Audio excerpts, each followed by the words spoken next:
umumotari ari gutuma nishima gute imagaze hejuru? Ntabwo twavuganye iminota 10. Iminota 10 si umunota umwe nakoze ukahita unkuraho. Ahubwo wowe umuntu ushyiramo agatinda kurangiza bingana kuriya twavuganye ituri 3,000. Ni gute uri kunci? Noneho ungize imbwa nyine ungize imbwa ntacyo nakoze nyine. Urimbwa 100%. Urimbwa se ubwimye kuri imbwa 1000. Umuntu w'umugabo gute kwishyira bimunanira hejuru ibinaya yakoze. Nari binuka nanjye nayo naguhaye icyo nzi n'ikindi gihe nindamuka ngarutse ikindi gihe cyo uzagaruka nzayikata kandi nzayiguhereza uyihekenye wa mugabo. Uzayikata?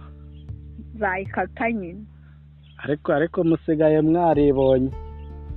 Umva nciye umusaraba ndawurenze nayo nzigera nkuha kereka ahubwo ni wemera tukumvikana ukongera ukamituro yanjye nkayikora ikarangira kandi nkayikora nta muntu umagaze hejuru. Zirambwa z'abamotari zirirwa zahagaze hejuru y'umuntu ngo zije gusambana. Ariko buriya kiriya gihe nuko narindi bizo wa motari agiye kumpa ifungo ya danje. Nge wari wabonye ubundi ibintu nari kugukorera bro. Wari kwita uvuga ati ndaya ntiyo ntiba. Nyine ndabyumva wabonye 3 byanjye nta mumaro bifite ari ugiye gukorera miliyoni se. Irambwa z'umumotari y'ibifite iki ko nta kintu nabo baba bifite bari abamotari.